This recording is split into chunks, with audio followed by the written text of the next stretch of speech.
대한민국이 문화강국이라고 하면 이제는 그 누구도 부정하지 않을 것입니다. 현재 유럽 대중문화 중심지는 프랑스라고도 합니다. 프랑스에서 우리나라의 이미지가 급격하게 좋아진 원인으로 단연코 한류를 꼽고 있습니다. 프랑스는 과거부터 일본 문화를 좋아했던 국가인데요. 일본 문화 축제인 재팬 엑스포를 매년 개최하고 있을 정도입니다. 그런데 최근에 개최된 재팬 엑스포에서는 한류가 주제로 떠오를 정도였다고 합니다. 이처럼 프랑스에 강력하게 파고든 한류에 대해 최근 프랑스 언론들이 주목하고 있습니다. 프랑스 매거진 버전 페미나는 전 세계가 한류에 열광하고 있으며 드라마 오징어 게임, 영화 기생충, 방탄소년단의 성공은 각자의 분야에서 신기록을 달성함으로써 막강한 영향력을 행사했다고 전합니다. 프랑스 신세대의 80%는 한류를 접하고 있으며 처음에는 일본 문화를 좋아했지만 우연한 계기로 만화, K-팝, K-드라마 등 한국 콘텐츠를 알게 되었으며 이후 한국 문화에 빠져들었다는데요. 이들이 한국 문화에 빠져든 이유는 한국인은 끊임없이 새로움을 창조함으로써 지루하지 않으며 K-팝 그룹은 항상 새로운 것을 개발하기 때문이라고 합니다. 한편 프랑스 국제방송 라디오 RFI는 한류가 프랑스 젊은이들에게 어떤 영향을 미쳤는지에 대해 소개하고 있는데요. 2019년도 한국으로 어학연수를 떠난 프랑스인은 5년 전 대비 88% 증가한 98,857명이었다며 문화적 근접성이 없는 국가임에도 신세대의 전폭적인 관심을 받고 있다고 언급했습니다. 그리고 프랑스 문화 전문 매체인 다이렉트 액투에 따르면 최근 10년 전부터는 음악과 드라마로 문화계에 새로운 물결을 일으키고 있다면서 웹툰과 K-팝, 한국 드라마를 주목했습니다. 첫 번째, 첨단 기술과 함께 태어난 웹툰은 새로운 문화 콘텐츠로 부상했다. 네이버 웹툰이 프랑스를 점령했으며 상하 스크롤은 만화를 보는 방식을 완전히 바꿔놨다고 전합니다. 두 번째, K-팝은 해외 진출 시 시장 맞춤형 공략 계획을 세우며 치밀한 조사를 바탕으로 압도적인 CD 판매량을 기록하고 있다고 합니다. 단순히 음반을 판매하는 것에 그치지 않고 아이돌 굿즈로 놀라운 실적을 달성한다고 전합니다. BTS의 소속사 하이브는 2021년 K-팝 기획사 최초로 세계 4위 음반사로 기록되었습니다. 세 번째, 한국 드라마도 주목했는데요. 넷플릭스는 아시아 드라마 시장의 주역이 되었으며 한국 드라마는 넷플릭스의 영향으로 변화한다고 설명했습니다.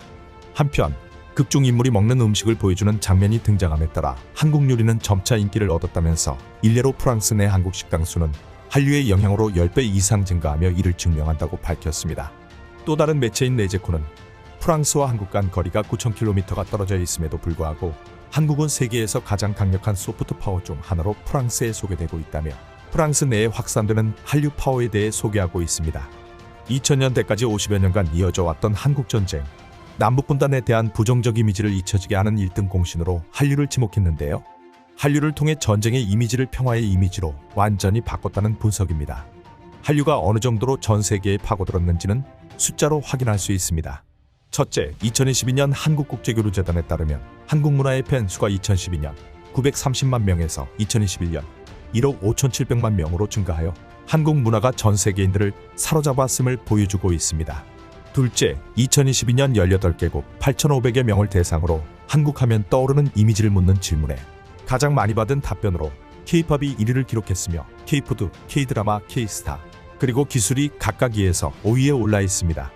2012년 같은 질문으로 조사했을 당시 K-드라마가 1위를 기록하였고 K-팝이 2위, K-푸드, 기술, 그리고 한국전쟁이 3에서 5위를 기록한 점을 미루어 보아 한류가 한국전쟁이라는 이미지를 잊히게 할 정도로 큰 영향력을 끼쳤다고 볼 수 있습니다. 하지만 한류의 폐해도 있습니다. 최근 CNN에서 많은 서양인 여성들이 드라마에 묘사된 한국 남성의 다정하고 로맨틱한 모습들을 기대하며 한국 여행길에 오르고 실망하는 일이 발생하고 있다고 보도했습니다. 이를 두고 CNN에서는 넷플릭스 효과라고 했는데요.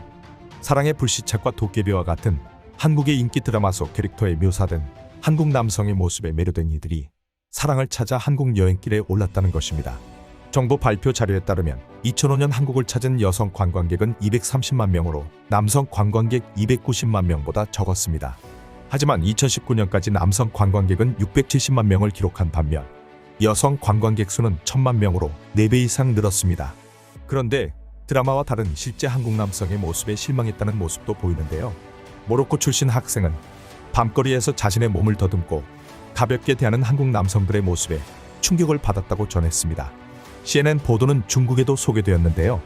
한국이 성공적으로 서양 애들을 세뇌시켰구나.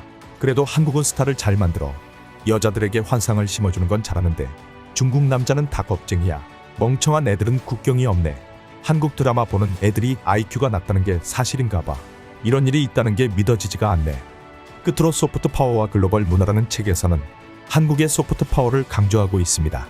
한국이 오늘날 K-팝, 드라마, 영화 등 콘텐츠 수출로 현대성과 창의성을 대표하는 국가로 거듭났을 뿐만 아니라 오랜 기간 피지배국이었음에도 문화의 힘으로 세계의 이목을 집중시켜 평화국가라는 이미지를 보유한다고 말합니다.